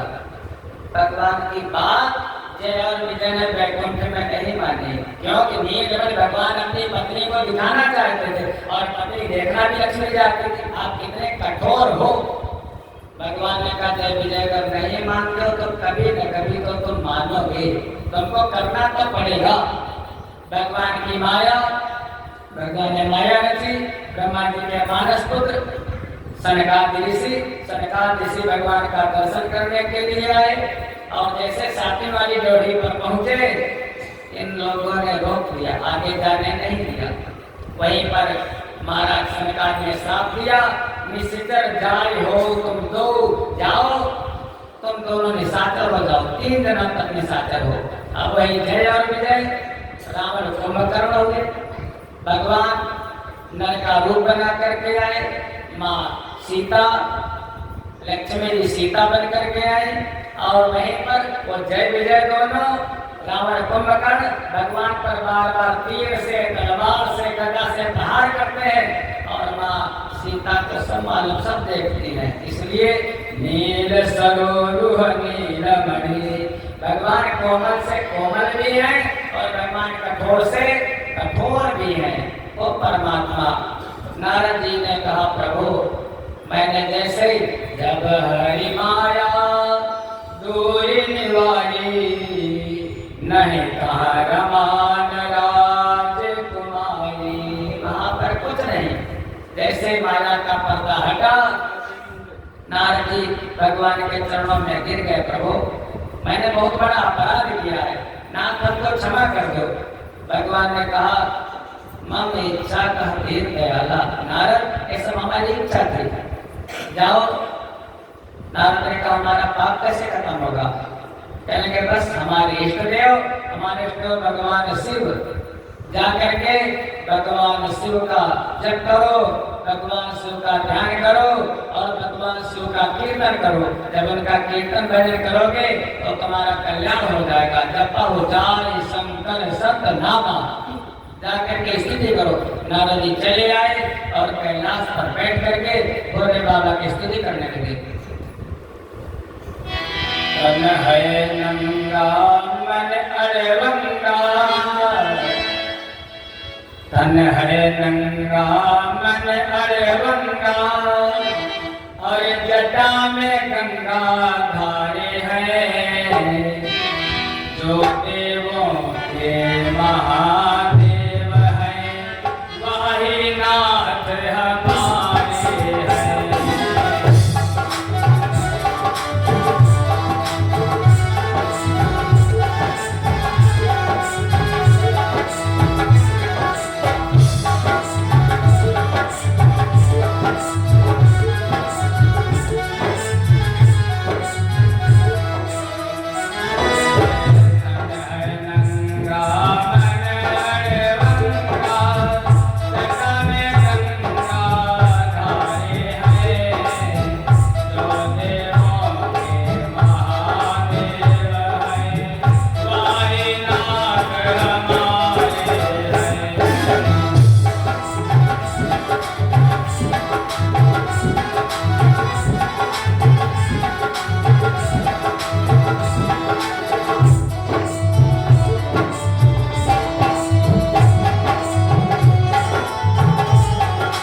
हमारे हैं।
शिष्य ने पूछा, ये बात बताओ, वो प्रभु इस सृष्टि की रचना क्यों करते हैं? भगवान भोले बाबा सृष्टि की रचना किस प्रकार करते हैं? तो बताया कि वो भगवान शिव मन में विचार करो कि कभी कुछ था ही नहीं, कुछ नहीं था, लेकिन उस परमात्मा को कुछ करने की इच्छा हुई तो उसी से उसकी पराशक्ति आदिशक्ति माँ जगदम्बा प्रकट हुई, भोले बाबा की शक्ति। उसके बाद उन्होंने इस सृष्टि से अलग एक अविमुक्त क्षेत्र का निर्माण किया, जिसे हम लोग कहते हैं काशी। अविमुक्त क्षेत्र वो इस त्रिलोकी से अलग, वहीं पर भोले बाबा निवास करने लगे। भगवान शिव और उनकी अर्धांगिनी शिवा।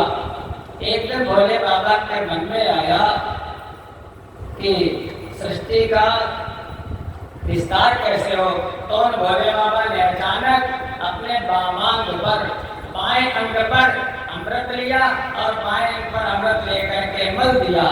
उसी से महाराज भगवान का अवतार हुआ, भगवान नारायण का अवतार हुआ। भगवान भोले बाबा ने कहा, जाओ, बहुत ही सुंदर थे, तुम सारी सृष्टि में व्यापक होगे, व्यापक हो जाओ। सारी सृष्टि में व्याप्त होने के कारण वही भगवान विष्णु कहलाए। धीरे धीरे उन्हीं विष्णु के नाम से कमल, और कमल पर ब्रह्मा। ब्रह्मा जी ने सोचा सारी सृष्टि जल ही जल है, तो सृष्टि तो है नहीं, तो सृष्टि कैसे करूं? तो अचानक ब्रह्मा जी ने अपने हाथ में जल लिया, जल लेकर के अंदर से और जल को ऐसे ऊपर उछाल दिया। जल को ऊपर उछाला, जैसे आप लोग जल लेते हो, हाथ में नदी में जाते हो, तो एक जल का गोला बन गया। और उसी जल का गोला कैसे बना? जैसे अंडा, अंडे के जैसा एक गोला बन गया और वही ब्रह्मांड कहलाया। ब्रह्मांड, लेकिन उसमें जीव नहीं था, वो निर्जीव, वो अंड हजारों वर्ष तक उसी जल में पड़ा रहा। ब्रह्मा जी ने भोले बाबा की स्तुति की। भोले बाबा की आज्ञा अनुसार वही जो सृष्टि में व्यापक थे, जिनको कहते विष्णु, जिनको कहते बैराग, उसी अंडे में वो नारायण प्रवेश कर गए। और उसी अंडे से प्रवेश करने के कारण भगवान का एक नाम हुआ बैराग पुरुष। और उस अंड में प्रवेश करने के कारण वो ब्रह्म में प्रवेश किया, वही ब्रह्मांड कहलाया। इस प्रकार से ब्रह्मांड की रचना हुई। ब्रह्मा जी, भगवान नारायण, भोले बाबा सृष्टि की रचना करने लगे। ब्रह्मा जी ने कहा कुछ करो, तो भोले बाबा सृष्टि की रचना कैसे करते हैं? जैसे खुद है, किसी के एक नेत्र, किसी के हजारों नेत्र, किसी के एक हाथ, किसी के हजारों हाथ, किसी के एक पैर, किसी के हजारों पैर। इस प्रकार से सृष्टि की रचना की। ब्रह्मा जी ने कहा प्रभु ये तो मामला गड़बड़ हो जाएगा, ऐसा करो प्रभु बढ़िया से सृष्टि करो। भोले बाबा ने कहा अरे मैं जैसा हूँ वैसी सृष्टि बनाऊंगा ब्रह्मा। और एक बात और, मैंने जो सृष्टि बनाई है इसका विनाश नहीं होगा। मैं अनादि अनंत हूँ, मैं अगर अमर हूँ तो हमारी बनाई सृष्टि अगर अमर रहेगी। ब्रह्मा ने कहा फिर तो पृथ्वी पर तिलकने की जगह नहीं रहेगी। भोले बाबा ने कहा फिर ये सब कार्यभाग तुम ही देखो। ब्रह्मा तुम सृष्टि करो और नारायण तुम उस सृष्टि का पालन करो। तुम सृष्टि करो, तुम पालन करो, और जब ज्यादा बढ़ जाएगी तो संहार मैं कर दूंगा। तीनों काम मिट गए तीनों देवताओं के।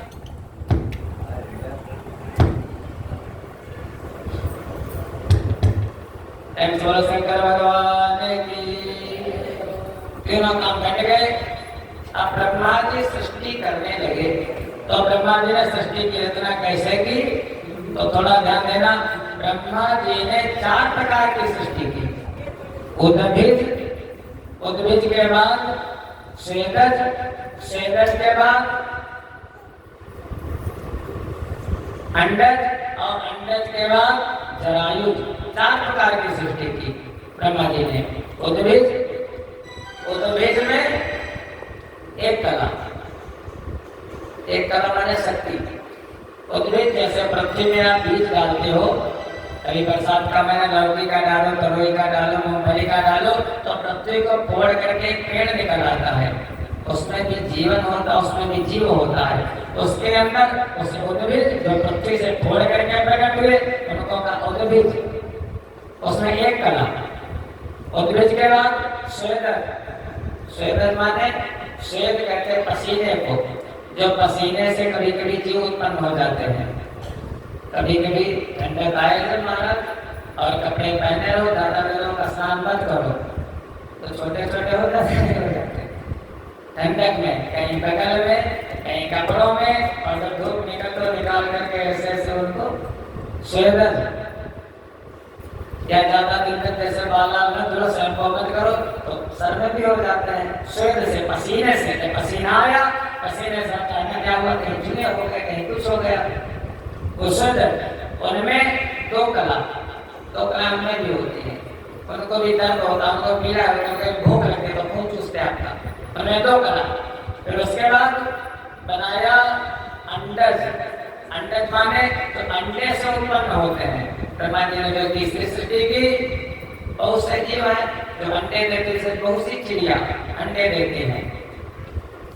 एक चिड़िया ऐसी है जो अंडे नहीं देती, जो बच्चे देती है। कहने का मतलब है जिनके कान होते हैं, कान दिखाई देते हैं, वो बच्चे देते हैं, और जिनके कानों के जगह पर छेद होते हैं वो अंडे देते हैं। छिपकली अंडे देती है और चमगादड़ बच्चे देता, चमगादड़ अंडे नहीं, उसके कान होते हैं। तो जब तीन कला, अंडज में तीन कला, और अंडज के बाद बनाया जरायुज। जरायुज माने जो जेब से ढके हुए होते हैं, उनके अंदर चार कला। और जरायुज के दो भाग कर दिए, एक बनाया चौपाया और दूसरा बनाया दो पाया। चौपाया जिनके चार पैर होते हैं वो चौपाया, चार पैर से चलने वाले, और दो पाया जिन लोगों के दो पैर होते हैं दो पाया। उनमें जो अब देखो कोई जीव है, कोई पशु है, उसको सुख भी होता, उसको दुख भी होता, उसको सर्दी गर्मी भी रहती, उसको भूख प्यास भी रहती, बस बोलता नहीं है। तो उनके अंदर चार कला। फिर उसके बाद बनाया हमारा दो पाया। दो पाया में पांच कला। जो मनुष्य लोग होते हैं उन मनुष्यों में पांच कलाएं होती है। हमारा जात लोगों में इतना तो बुद्धि भी होगी, विवेक भी होता, सब कुछ होता। और उन पुरुषों में दो प्रकार के पुरुष बनाए। सारे संसार में महाराज जितनी सृष्टि है, कुछ लोग तो प्रकृति के अनुसार जीते हैं हमारी प्रकृति, और कुछ लोग संस्कृत के अनुसार जीते हैं। जो प्रकृति के अनुसार जीते हैं, अरे हमें क्या लेना देना, भगवान को क्या जानना, क्या भगवान होता है, क्या ईश्वर होता है, क्या धर्म होता है। जो प्रकृति के अनुसार जो कुछ मिला वो खा लिया, जो कुछ मिला वो पहन लिया, जैसे रहे वैसे रहे, वो प्रकृति के अनुसार जीते हैं। उनके अंदर पांच कला। और अपने यहाँ जो भारतवर्ष, भारत की भूमि, और संस्कृत के अनुसार जीते हैं, और उनके अंदर छह कला, जिनके अंदर विवेक बुद्धि जगी हुई है। इसीलिए कहा जाता है हम सभी लोग कौन है, हिंदुस्तानी से पहले हम लोग भारतवासी। भाव माने प्रकाश और रत माने डूबा। हम लोग कहाँ रहते हैं, जो ज्ञान का देश है, जो विश्व का गुरु है, जो संस्कृत के अनुसार जीते हैं हम लोग, वो भारतवासी महाराज। ऐसे ब्रह्मा जी ने कला से लगा करके युग पर्यंत सृष्टि की रचना की। उसके बाद ब्रह्मा जी के एक बेटे हैं, इनका नाम दक्ष। दक्ष को सृष्टि का कार्यभार दे दिया, प्रजापति बना दिया। दक्ष की तीन पत्नियां, एक का नाम असिकिनी, दूसरी का नाम वीरिणी, और तीसरी का नाम प्रसूति। दक्ष ने असिकिनी के गर्भ से 1000 पुत्र उत्पन्न किए, जिन पुत्रों का नाम रखा हर्यश्व। वो हर्यश्व जाकर के बिंदु सरोवर के पास तप करने लगे। तप करते करते उनके मन में आया, तब तक क्या करूं, कैसे भगवान को पाऊं, कैसे सृष्टि करूं। देवर्षि नारद जी आ गए। नारद जी ने कहा, बेटा 9 प्रश्नों का उत्तर जान लेना तब सृष्टि करना। 9 प्रश्नों के उत्तर कौन? कहने के पृथ्वी का आदि और अंत इसका पता लगाना, तब सृष्टि में जाना। फिर एक ऐसा देश है जहाँ पर केवल एक पुरुष है और सभी स्त्रियां, उस देश का पता लगा लेना, तब सृष्टि करना। एक ऐसा बिल है, एक ऐसी गुफा जिसमें जाने का तो रास्ता है लेकिन आने का रास्ता नहीं है, तो उसका पता लगा लेना, तब सृष्टि करना। एक ऐसा घर है जो 25 चीजों से मिलकर के बना है, जब उसका पता लगा लेना, तब सृष्टि करना। एक विचित्र हंस है, उसका पता लगा लेना, तब सृष्टि करना। एक व्यभिचारिणी स्त्री है जो दिन भर में कई रूप बदलती है। कई रूप माने जैसे बहुत सी माता है दिन भर में बहुत से अपने रूप बदल लेती, कहीं घर में, कहीं बाहर, कहीं कहीं। ऐसे एक स्त्री ऐसी है जो दिन भर में अनेकों रूप बदलती है, उस स्त्री का पता लगा लेना, तब जाना सृष्टि में। फिर एक ऐसा व्यक्ति है जिसकी पत्नी व्यभिचारिणी है, उसका पति, उसका पता लगा लेना, तब जाना। एक ऐसी नदी है जो दोनों तरफ को बहती है, उसका पता लगा लेना, तब सृष्टि करना। इस प्रकार से 9 प्रश्न किए और चले गए, आज तक वापस नहीं आए।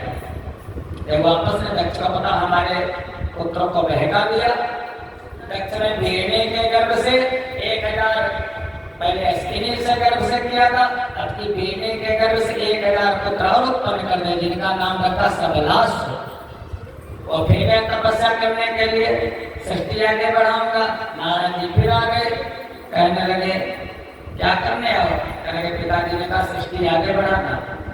कहने लगा अरे भाई तो चले गए, तुम्हारा पहला धर्म है भाइयों को ढूंढ करके लाओ, तब सृष्टि करो। और बेचारे 1000 सबलाश अपने भाइयों को ढूंढने के लिए चले गए और आज तक वापस नहीं आए। जब दक्ष को पता चला, अरे हमारे भाई नारद ने हमारे बेटों को भड़का दिया, पहला दिया, आज तक वापस नहीं आए, श्राप दे दिए। अहो साधु साधु नाम, तुम बने हुए साधु को तो, लेकिन कर्म तो तुम्हारे साधु वाले हैं नहीं। हमारे बच्चों को बहला दिया, जाओ श्राप दे रहा हूँ, एक घड़ी तक कहीं पर तुम ठहर नहीं सकोगे। नारद ने कहा तुम्हारा श्राप हमारे लिए वरदान बन जाएगा। नारद जी उस समय से एक घड़ी कहीं पर रुकते नहीं, दक्ष का श्राप हो गया। वहां से महाराज दक्ष ने सोचा अरे क्या करूं? तब दक्ष ने 60 कन्याओं को उत्पन्न किया। उन 60 कन्याओं को महाराज संतों के साथ विवाह किया, 27 चंद्रमा के साथ विवाह किया, एक अज को दे दी, और जो सबसे छोटी थी जिसका नाम था सती, उसको भोले बाबा के साथ विवाह कर दिया और भोले बाबा को वो कन्या दे दी। भोले बाबा से विनती की, भोले बाबा ने रूप बनाया बढ़िया सा, और बना करके दक्ष के घर आ गए और ऐसा सुंदर रूप बनाया भोले बाबा ने। देखो नंदी पे चढ़ के आया, देखो नंदी पे चढ़ के आया, भोले बाबा ने वेश बनाया।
माता सती का विधिवत पाणिग्रहण संस्कार हुआ।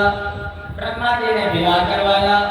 भोले बाबा ने कहा ब्रह्मा कुछ वरदान मांग लो, कोई दक्षिणा मांग लो, आपने मेरा विवाह करवाया है। ब्रह्मा जी ने कहा प्रभु आप अपने एक रूप से यहीं पर विराजमान हो जाओ, यही हमारी इच्छा है। भोले बाबा का विवाह हुआ था हरिद्वार में, कनखल में। वहीं पर भोले बाबा अयोध्या, मथुरा, माया, काशी, कांची, अवंतिका, मायापुरी, हरिद्वार भोले बाबा की ससुराल। एक रूप से भोले बाबा वहीं पर विराजमान हो गए। जो कोई उनका दर्शन करता है वो जीवन मुक्त हो जाता है। इस प्रकार से भोले बाबा का पहला विवाह माता सती के साथ हुआ। अपने कैलाश पर आए, कैलाश पर सती जी बैठे और भोले बाबा से बहुत सुंदर प्रश्न किया, आप लोग क्या करती हो, दुनियादारी की बातें। लेकिन माता सती ने उनसे यह शिक्षा लो, ऐसा प्रश्न किया, हे प्रभु बताओ भगवान की भक्ति के कितने भेद हैं, उन भगवान की भक्ति जो आप, हे प्रभु राम राम दिन राती, सादर जपो अनंग आराती।